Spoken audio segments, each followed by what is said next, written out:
রাধে রাধে বন্ধুগণ, সমগ্র ভগবদ গীতা শুনতে সঙ্গে থাকুন। আজ শ্রীমদ্ ভগবদ গীতার তৃতীয় অধ্যায় কর্মযোগের শ্লোক ৩৬ এবং ৩৭। শ্লোক ৩৬-এ বিষণ্ণ অর্জুন শ্রীকৃষ্ণকে জিজ্ঞাসা করছেন এবং শ্লোক ৩৭-এ শ্রী ভগবান শ্রীকৃষ্ণ তাকে উত্তর দিচ্ছেন। জেনে নেওয়া যাক শ্লোক ৩৬-এ অর্জুন কি জিজ্ঞাসা করছে। অর্জুন উবাচ অথ কেন প্রযুক্ত হয়ং পাপং চরতি পুরুষ অন্নিচ্ছপি বার্ষেয় বলদিব নিয়োজিত। অর্থাৎ অর্জুন বললেন, হে বার্ষেয়, মানুষ কার দ্বারা চালিত হয়ে অনিচ্ছা সত্ত্বেও যেন বলপূর্বক নিয়োজিত হয়েই পাপাচারণে প্রবৃত্ত হয়। এর তাৎপর্য, ভগবানের অবিচ্ছেদ্য অংশ জীব মূলত চিন্ময়, পবিত্র ও সমস্ত জড় কলুষ থেকে মুক্ত। তাই সে জড় জগতের পাপের অধীন নয়। কিন্তু সে যখন জড় জগতের সংস্পর্শে আসে, তখন সে বিনা দ্বিধায় ইচ্ছাকৃতভাবে ও অনিচ্ছাকৃতভাবে নানা রকম পাপকার্যে লিপ্ত হয়। তাই এখানে অর্জুন জীবদের এই বিকৃত স্বভাব সম্পর্কে শ্রীকৃষ্ণের কাছে যে প্রশ্ন উত্থাপন করেছেন তা খুবই ন্যায়সঙ্গত। যদিও কখনো কখনো জীব পাপকর্ম করতে চায় না, তবুও সে পাপকর্ম করতে বাধ্য হয়। আমাদের দেহের মধ্যে অবস্থান করে পরমাত্মা, কিন্তু আমাদের পাপকর্ম করতে অনুপ্রাণিত করেন না। কিন্তু তা সত্ত্বেও জীব পাপকার্যে লিপ্ত হয়। তার কারণ ভগবান পরবর্তী শ্লোকে বর্ণনা করেছেন। পরবর্তী শ্লোক ৩৭। অর্জুনের এই দ্বিধাগ্রস্ত প্রশ্নের উত্তর শ্রী ভগবান শ্রীকৃষ্ণ এই শ্লোক ৩৭-এ দেবেন। শ্রী ভগবান শ্রীকৃষ্ণ কি বললেন?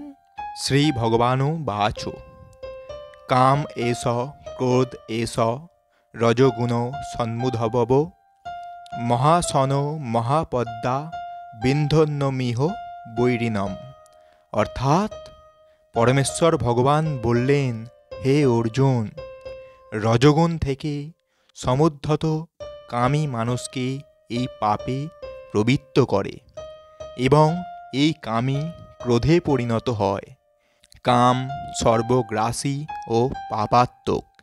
কামকে জীবনের প্রধান শত্রু বলে জানবে। এর তাৎপর্য, জীব যখন জড়া প্রকৃতির সংস্পর্শে আসে, তখন তার অন্তরে শাশ্বত কৃষ্ণপ্রেম রজগুণের প্রভাবে কামে পর্যবসিত হয়। টক তেঁতুলের সংস্পর্শে দুধ যেমন দই হয়ে যায়, তেমনি ভগবানের প্রতি আমাদের অপ্রাকৃত প্রেম কামে রূপান্তরিত হয়। তারপর কামের অতৃপ্তির ফলে হৃদয়ে ক্রোধের সঞ্চার হয়। ক্রোধ থেকে মোহ এবং এভাবেই মোহচ্ছন্ন হয়ে পড়ার ফলে জীব জড় জগতের বন্ধনে স্থায়ীভাবে আবদ্ধ হয়ে পড়ে। তাই কাম হচ্ছে জীবের সবচাইতে বড় শত্রু। এই কামই শুদ্ধ জীবাত্মাকে এই জড় জগতে আবদ্ধ হয়ে থাকতে অনুপ্রাণিত করে। ক্রোধ হচ্ছে তমগুণের প্রকাশ। এভাবে প্রকৃতির বিভিন্ন গুণের প্রভাবে কাম, ক্রোধ আদি চারিত্রিক বৈশিষ্ট্যের প্রকাশ হয়।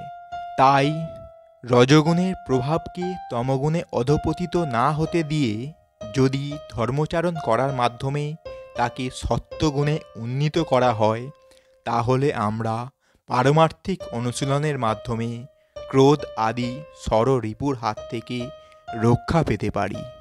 ভগবান তার নিত্য বর্ধমান চিদানন্দের বিলাসের জন্য নিজেকে অসংখ্য মূর্তিতে বিস্তার করেন। জীব হচ্ছে এই চিন্ময় আনন্দের আংশিক প্রকাশ।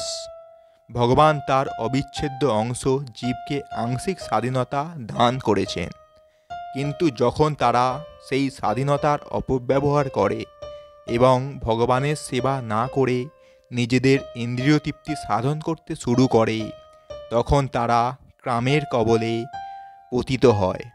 ভগবান এই জড় জগৎ সৃষ্টি করেছে যাতে বদ্ধ জীব তার এই কামকমুখী প্রবৃত্তিগুলি পূর্ণ করতে পারে। এভাবে তার সমস্ত কামনা বাসনাগুলিকে চরিতার্থ করতে গিয়ে জীব যখন সম্পূর্ণভাবে দিশেহারা হয়ে পড়ে, তখন সে তার স্বরূপের অন্বেষণ করতে শুরু করে। এই অন্বেষণ থেকেই বেদান্ত সূত্রের সূচনা, যেখানে বলা হয়েছে অথাত ব্রহ্ম জিজ্ঞাসা। মানুষের কর্তব্য হচ্ছে পরম তত্ত্ব অনুসন্ধান করা। শ্রীমদ্ ভগবতে পরম তত্ত্বকে বর্ণনা করে বলা হয়েছে জন্মদাস্য যত হয়া দ্বিতরস্য, অর্থাৎ সব কিছুর উৎস হচ্ছে পরম ব্রহ্ম। সুতরাং কামের উৎস হচ্ছেন ভগবান।